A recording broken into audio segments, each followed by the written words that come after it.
Bon dia. El que intentaré en la presentació és més o menys el que ha comentat abans l'Antonio, una mica aplicat a el que és el cas concret de la planta de la Sentiu i concretament discutir algunes de les justificacions que es fan d'aquestes plantes de biogàs, pensant el concepte de residu, per entendre'ns o no entendre'ns o enganyar-nos, i la paraula residus crec que l'hauríem de treure d'aquest tema. Una qüestió és la idea de que amb les... també tot el discurs aquest sobre l'economia circular, la bioeconomia aquesta que funciona a base de biopolígonos, amb bioempreses que produeixen bioproductes i que ja no saben quina paraula més ficar el prefix bio. I finalment, des del punt de vista agrícola, com que també en el projecte de la Sentiu es pretén dir que amb els digestors i això se vol afavorir la producció de fertilitzants orgànics i la seva aplicació en substitució de fertilitzants sintètics, això és senzillament una mentida que discutirem després. Bé, el tema del suposat excés de residus ramaders. Com he dit abans, diguéssim, de lo que estem tractant en les plantes de biogàs no són residus. No són residus que s'han de valoritzar, perquè aquests residus ja tenen un valor. De fet, són la base de la fertilització agrícola. La mateixa estratègia catalana del biogàs, la gràfica aquesta que teniu aquí, com veieu aquí, doncs no hi ha cap fletxa que surti de les dejeccions ramaderes i vagi als dipòsits controlats, és a dir, als abocadors. Per tant, cap de les dejeccions ramaderes que es produeix a Catalunya, segons l'estratègia catalana del biogàs, va a abocadors. Per tant, cap dejecció ramadera de Catalunya és un residu. I de fet, segons la mateixa estratègia catalana del biogàs, el 80% i pico de les dejeccions ramaderes s'apliquen directament al camp. I si afegim la resta de dejeccions ramaderes que passen per algun tractament intermig, doncs resulta que el 98% de les dejeccions ramaderes s'acaba aplicant als camps. Per tant, no existeix tal residu i, per tant, no existeix cap excés, perquè si tot s'aplica als camps, deu ser que té alguna utilitat i que té un valor, perquè, insisteixo, és la base de la fertilització en l'agricultura, ho ha sigut al llarg de la història i ho continua sent actualment. I per una altra raó, perquè si les plantes de biogàs paguen per rebre aquests materials, deu ser que no són residus, perquè en les plantes de tractament de residus, les plantes de tractament de residus cobren per rebre els residus. Si aquí estan pagant, vol dir que això no és un residu, sinó que és una cosa que té un preu, té un valor i, per tant, ja no és un residu. L'estratègia catalana del biogàs, que és del maig d'aquest any, preveu el tractament de més de 8 milions de tones per a l'any 2030 del que anomena materials orgànics. Tots aquests materials orgànics, més o menys la meitat d'ells serien dejeccions ramaderes, com teniu en la taula aquesta. I aquestes 4 milions de tones de dejeccions són aproximadament una tercera part de totes les dejeccions ramaderes que es produeixen a Catalunya. Per tant, vol dir que si només tenim la necessitat de tractar una tercera part, vol dir que tampoc n'hi ha tantes que sobrin. En el cas concret de la Noguera, a la Noguera es produeixen, entre purins i fems, se produeixen de l'ordre d'1,5 milió de tones. Si apliquem aquest 32% que diu l'estratègia catalana pel biogàs que s'haurien de tractar a escala de Catalunya, si l'apliquem també a escala de la Noguera, doncs surten de l'ordre de 460.000 tones a l'any. Però clar, això quan la planta de la Sentiu diu que pretén tractar 425.000 tones, doncs vol dir que només la planta de la Sentiu tractaria pràcticament la totalitat de totes les dejeccions ramaderes que es pretenen, o que en principi se suposa que s'haurien de tractar de la Noguera. La planta de la Sentiu se carrega totes les dejeccions de la Noguera. Però si tenim en compte que a Torre Santa Maria, que està aquí al costat també, doncs estan, jo no sé ara si estan encara en tràmit o ja ho tenen aprovat, pretenen augmentar la seva capacitat de les 70.000 tones que tenien fins ara fins a les 339.000 tones de dejeccions ramaderes que pretenen tractar, doncs això són pràcticament, si sumem la planta de la Sentiu i Torre Santa Maria, són pràcticament la meitat de totes les dejeccions que es produeixen a la Noguera, el qual, evidentment, són moltíssimes, una altíssima proporció. La justificació de les plantes de biogàs, com hem comentat, és perquè hi ha un excés d'aquests suposats residus. Existeix realment aquest excés? L'estratègia catalana, amb les dades de l'estratègia catalana de biogàs, aquest 1,5 milió de dejeccions ramaderes que es produeixen a la Noguera, això suposa de l'ordre de 8,5 milions de quilos de nitrogen, que si ho dividim per la superfície de conreus herbacis de la Noguera, no arriben a les 170 tones màxim, 170 quilos per hectàrea màxim que es poden aplicar en zones vulnerables. Això, diguéssim, ens ho van confirmar en aquell moment, no consellera, no, la directora general Elisenda Guillaumes, quan vam tenir una petita trobada, com va ser això, aquest any en algun moment, doncs les dades que ells mateixos manegaven eren que les quantitats de nitrogen per hectàrea a la Noguera no arribava a les 170. Per tant, en principi, no hi ha tampoc aquest excés de nitrats a la Noguera. En tot cas, suposem que hi ha aquest excés de nitrats solucionant el problema dels nitrats, doncs, com ha comentat abans l'Antonio, doncs no. Per què? Doncs perquè el nitrogen continua estant al final del procés, el continuem tenint igual. Els purins, fems, restes d'animals, etc., estan composats de diferents elements. Una part del nitrogen és nitrogen orgànic, també una part mineral, i, diguéssim, d'aquests purins i fems, se suposa, en el cas de la planta de la Sentiu, es pretén fer biogàs, que es purificarà a biometà, i aquest biogàs conté una petita proporció de gasos, de diferents gasos nitrogenats, però que no arriben a representar ni l'1% del volum total d'això. Per tant, aquí no es perd molt poc nitrogen. Tot el nitrogen continua estant en el digestat, en el fang i en la separació que es fa posteriorment del digestat, la part sòlida i la part líquida, doncs hi ha una part que se'n va a la part líquida i una part que se'n va a la part sòlida. Però el nitrogen continua estant tot en el digestat, excepte aquesta petita proporció. Per tant, el problema del nitrat no el solucionem perquè el nitrogen continua estant aquí. En la planta de la Sentiu d'aquest digestat es vol fer nitrat amònic, és a dir, un fertilitzant sintètic. Recordem que abans hem dit que la planta es ven en part perquè es diu que el que es vol és substituir els fertilitzants sintètics per fertilitzants orgànics, doncs és mentida, perquè si aquesta planta al final acaba produint nitrat amònic, això és un fertilitzant sintètic com qualsevol altre. Doncs la idea és que el nitrogen continua estant, ja sigui en aquesta solució de nitrat amònic que es vol produir, o en el digestat assecat, o en el seu cas en la fracció líquida que queda. I aquest nitrat amònic, evidentment, s'ha d'aplicar en algun lloc. I, de fet, la mateixa estratègia catalana del biogàs diu que serà un material per la exportació. Evidentment, això suposa un consum d'energia i tal, i endossar-li el suposat problema dels nitrats se l'endossarem amb algú altre.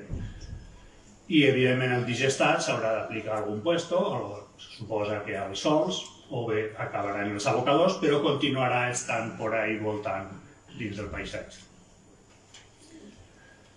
Si tenim un problema de nitrats o d'excés de dejeccions ramaderes, d'on ve aquest problema? Perquè se suposa que no hauria de ser, se suposa que la Generalitat, perquè aquest tema, diguéssim, ja fa anys que es parla i se suposa que la Generalitat ho hauria d'estar controlant. Bé, doncs, quina és la situació a la Noguera en granges amb animals? Doncs que tenim unes 720 granges. D'aquestes 720, com es veu aquí, la major part de les granges són de mida superior a 100 UGTs, no és un sindicat, sí que ho és, però en aquest cas fa referència a el que s'anomena una unitat ramadera, l'equivalent a una vaca de llet, diguéssim, una vaca adulta de llet. Com veieu, predominen les granges amb més de 100 UGTs i això es reflecteix també en la proporció d'UGTs, en quina mida de granges es troben. Com veieu molt clarament, la majoria de la ramaderia de la Noguera es troba en granges de més de 100 UGTs i especialment en el cas de les granges que són titularitat de societats mercantils, doncs es troba més del 90% de la ramaderia que és propietat de societats mercantils es troba en granges de més de 500 UGTs. Què passa a més? Doncs que aquestes granges tan grosses de més de 100 UGTs tenen molt poca superfície agrícola, superfície en la que tira els purins. Se suposa que això també l'hauria de controlar la Generalitat, però es veu que no ho ha fet gaire. Perquè com veieu aquí, la càrrega ramadera, és a dir, el número de vaques de llet, diguéssim, equivalents per hectàrea, doncs arriba en alguns casos a més de 45 per hectàrea. Penseu que en els països així més productius, entre cometes, en el tema de la ramaderia, com pot ser Nova Zelanda o puestos de l'Europa Atlàntica, doncs les càrregues ramaderes altes se considera que són de l'ordre de 2 vaques per hectàrea. Aquí estem parlant de 45 vaques per hectàrea. I, evidentment, aquesta xifra tan gran és molt més gran en el cas de les granges que són de societats mercantils. Per tant, qui està produint el suposat excés de nitrats és un tipus de granges concretes, no és un pagès qualsevol. I, evidentment, lligat amb aquesta gran càrrega ramadera, el mateix és la càrrega de dejeccions per hectàrea. Si transformem aquestes vaques de llet en tones de dejeccions, doncs la situació, com veieu, és semblant. Per tant, el problema és un problema d'un tipus de granges molt concret, no és un problema en general de la ramaderia. Llavors, el problema el té això, un determinat tipus de granges, que a més, i el té un sector que és la ramaderia sense terra, la indústria ramadera sense terra, que ens té collats, perquè de l'ordre del 70% de la producció final agrària de Catalunya és monocultiu ramader. Ramaderia més tots els cultius que abasteixen aquesta ramaderia. La producció final agrària, de l'ordre de 2/3 parts, és producció ramadera, però és que, clar, després també tenim tots els cultius d'alfals, etc., que van cap a la ramaderia, i després tenim tots els cereals, que en gran part també van cap a la ramaderia. Per tant, el sector agrari a Catalunya està collat per la ramaderia i és una ramaderia lligada molt integrada, de l'ordre del 80% de la ramaderia està integrada en les integradores, per tant està controlat per qui està controlat. I una dada que crec que és important és que aquests cereals, que se suposa que en certa manera haurien de ser la base de l'alimentació humana, el 70% de la producció de cereals també va a la ramaderia. Només el 30% d'aquesta producció de cereals s'utilitza per l'alimentació humana. Al final, diguéssim, jo crec que l'única justificació de tot aquest entramat, a part de la justificació que puguin tenir les fons d'inversió que està darrere de la planta de la Sentiu, l'enginyeria que està darrere de la Sentiu, Naturgy que està darrere del gas que produirà aquesta planta, doncs senzillament és vestir de verd la indústria ramadera sense terra que tenim aquí, donant-li una sortida, entre cometes, acceptable, com a mínimament vendible al públic com a acceptable dels purins, que era, diguéssim, el gran problema des del punt de vista de relacions públiques d'aquesta indústria. Bé, l'objectiu d'aquestes plantes de biogàs, què és? Doncs sí, produir biogàs. La qüestió és que la producció de biogàs no és gratis, com s'ha comentat abans, la producció de biogàs es produeix a partir de la fermentació de la matèria orgànica que estan en els purins, en els fems, en els cadàvers, etc. I aquest, que al final és carboni, el carboni orgànic, doncs es transforma, en el cas de la planta de la Sentiu, en el biogàs, que conté el metà, el CO2, etc. En el cas de la planta de la Sentiu, aquest biogàs se purificarà a biometà i al mateix temps es produirà CO2 liquat. Per tant, el carboni que teníem aquí, ara ho tenim en part, ni que sigui, marxarà cap a les conduccions de gas o cap a la indústria que utilitzarà aquest CO2. Però tot això era matèria orgànica que s'hagués utilitzat per fertilitzar els camps. I això en equivalent seria l'equivalent, en el cas de la planta de la Sentiu, a 40.000 tones de matèria orgànica. 40.000 tones de matèria orgànica que no aniran als sols. 40.000 tones de matèria orgànica, penseu que la xifra més o menys tradicional que s'utilitza com a aproximació a la quantitat de matèria orgànica que es necessita per mantenir la matèria orgànica dels sols són de l'ordre de 10 tones. Això donaria servei a moltíssimes hectàrees dins de la Noguera. I la matèria orgànica al final és el que fa funcionar els sols. I clar, l'altra qüestió és que se'ns justifica moltes vegades el tema del biogàs perquè hem de complir amb Europa. No sé per què hem de complir amb Europa, però és veu que sí que hem de complir amb Europa.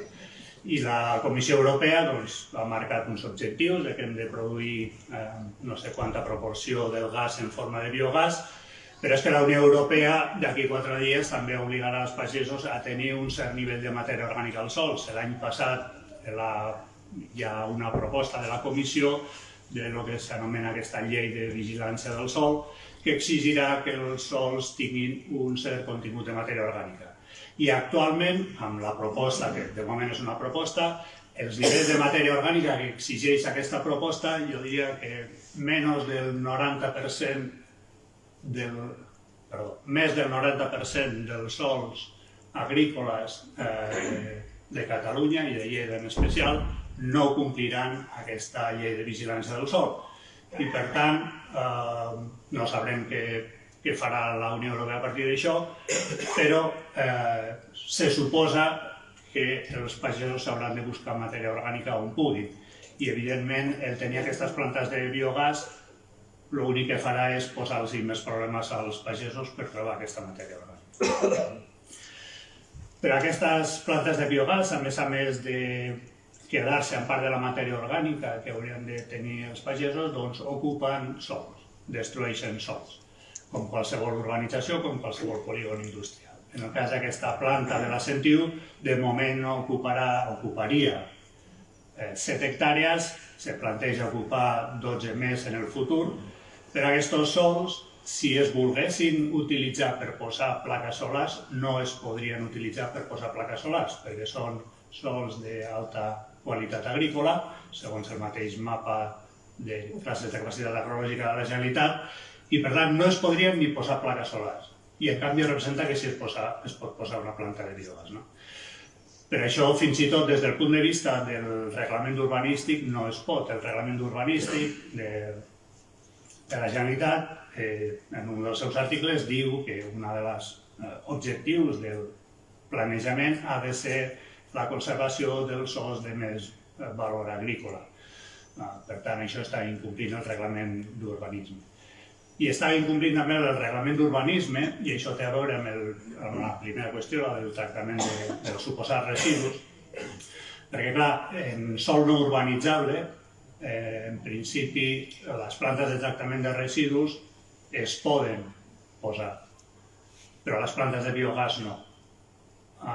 Llavors, el tema de per què s'està utilitzant el llenguatge que no s'està utilitzant i s'està parlant de plantes de tractament de residus és perquè, en part, per urbanísticament poder colar aquestes plantes, doncs se'ls ha de dir que són plantes de tractament de residus i no dir que són plantes de biogàs. Bé, un petit esquema sobre el que és el funcionament de la planta de biogàs de la Sentiu, i és el que ens ensenya, és aquest. El procés començaria en què arriben els purins, els fems i les restes d'escorxador arribarien a la planta, les quantitats les teniu aquí.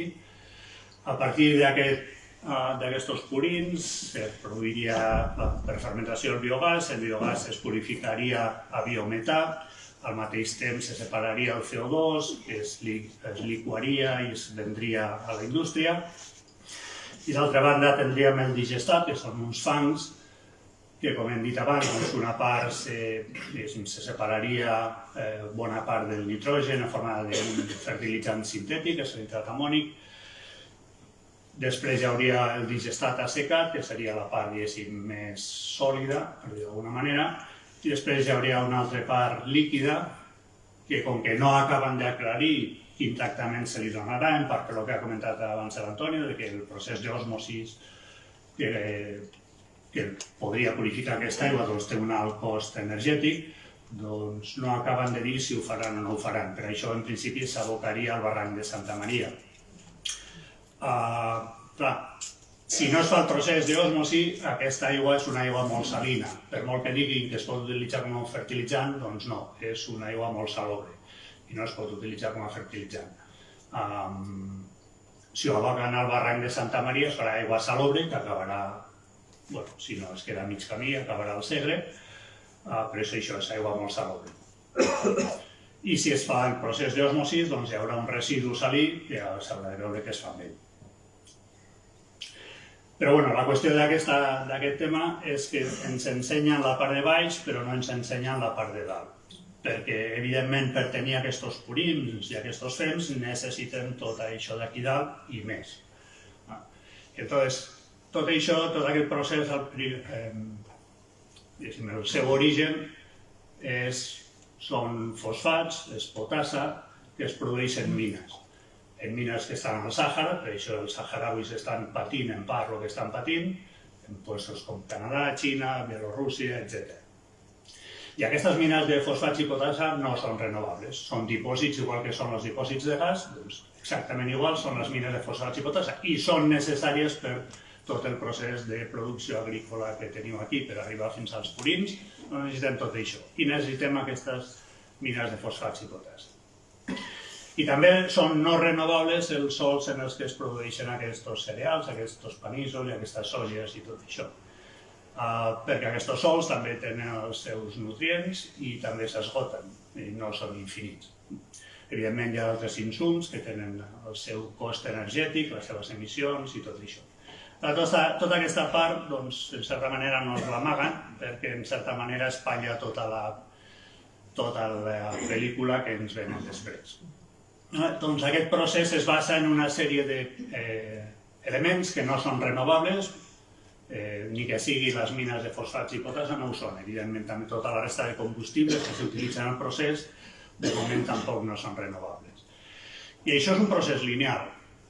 Aquest procés no torna al principi, els digestats no tornaran al Brasil ni a l'Argentina, potser l'hidrat amònic sí, perquè en el món de locura en el que vivim, potser això se n'anirà cap al Brasil i l'Argentina, però el digestat no tornaran aquí. Per tant, això no té res de bioeconomia, ni d'economia circular, ni res per l'estil. És senzillament un procés d'extracció, canviem l'extracció del petroli o del gas, la canviem per extracció de biomassa. Extracció de biomassa que al final depèn d'extracció dels sòls o d'extracció de les mines de fosfats i potassa, per extracció d'un sector agrícola, en qualsevol cas. I això, la producció de fertilitzants es basa en materials no renovables. La producció de fertilitzants nitrogenats té un altíssim cost energètic i aquest altíssim cost energètic es basa avui en dia principalment en la utilització de gas natural, que és no renovable. Se suposa que el biogàs ha de substituir aquest gas que utilitzarem per produir els fertilitzants que necessitem per produir el biogàs. I després el que comentàvem sobre els dipòsits de fòsfor i potassa. I, per exemple, en el cas del fòsfor, les expectatives de disponibilitat de fòsfor arriben d'aquí 200 o 300 o 400 anys, però s'acabaran. Si això ens sembla poc o molt, ja és una qüestió de judicis de valor o d'una discussió política, però s'acabarà. Igual que s'acabaran els dipòsits de petroli o els de gas natural.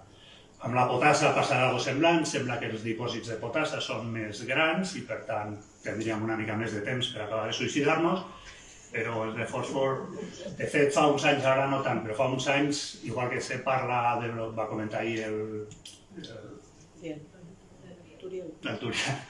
el tema del pic del petroli i tot això, doncs fa uns anys se parlava també del pic del fòsfor, se comentava que les reserves de fòsfor igual s'acabaven en menys d'un segle, ara sembla que no, en qualsevol cas s'acabaran. Bé, això són més o menys les dades de lo que produirà la planta de la Sentiu de Sió, el metà uns 220 gigawatts hora, després el CO2 liquat que es vendria a la indústria, però tot això són productes que van a la indústria o al consum urbà, o fins i tot potser, diguéssim, dels pobles, a mesura que es consumeixi gas. I només l'altra part, el nitrat amònic que hem comentat i el digestat sòlid, doncs tornaria a l'agricultura o potser als abocadors, perquè els digestats aquests hauríem de veure fins a quin punt se'ls pot enganyar als pagesos perquè els utilitzin. Bé, això són algunes xifres que he intentat treure de lo que seria el balanç energètic de les plantes de biogàs. Falten coses, falta evidentment el gas, el cost energètic, per exemple, dels escorxadors, falta el cost energètic de tots aquests productes que comentava abans l'Antoni, que necessiten les plantes per funcionar, doncs això no està contemplat aquí, però com a primera aproximació per a on van els tiros crec que pot servir per alguna cosa. Com comentava abans, diguéssim, el purín no es produeix de l'aire, i per produir la quantitat de purins que necessita la planta de la Sentiu necessitaríem simplificar. La planta de la Sentiu no funcionarà només amb purins, funcionarà amb purins, com he comentat abans, amb fems de vedells o el que sigui, i amb d'altres coses. Però per simplificar ho he traduït tot, diguéssim, a porcs d'engreix. La planta de la Sentiu necessitaria uns 512.000 porcs, i aquests 512.000 porcs s'han d'alimentar. I necessitaríem unes 122.000 tones de pinso per alimentar aquests porcs. I evidentment en aquesta producció de pinsos necessita uns cereals i una soja que s'han de produir, es consumeix dièsel en el tractor, en els fertilitzants, com hem dit abans, el fertilitzant nitrogenat consumeix molta energia, l'extracció del fòsfor, transport, manipulació, etc. també consumeix energia, i el transport d'aquests cereals i la soja des d'Argentina o els cereals des de l'interior de Catalunya cap a les fàbriques de pinso també necessita el seu dièsel. Doncs la producció de tot això podrien ser aproximadament, separant el que va a restes d'animals, el que va a purins i el que va a carn, de tot el cost energètic de produir aquest pinso, uns 230 gigawatts és el que nosaltres aprofitaríem més directament com a carn i per tant no entra en aquest balanç, i el que va a la planta de la Sentiu serien aquests 119 gigawatts que serien en forma de restes d'animals i 62 gigawatts en forma de purins. Però clar, els porcs estan en granges i aquestes granges també consumeixen energia. Doncs per mantenir més o menys en condicions aquests porcs necessitaríem uns 28 gigawatts. Després, les restes d'animals i els purins s'han de portar a planta. El transport d'aquests materials a la planta, suposant els 28 quilòmetres que diu el projecte, serien 18 gigawatts. I dic suposant perquè, les xifres aquí són molt divertides també, perquè contínuament ens estan venent que els materials vindran de 10-15 quilòmetres al voltant de la planta, quan en realitat el projecte explícitament diu que com a mitjana els materials vindran de 28 quilòmetres, no de 10 ni de 15, sinó de 28.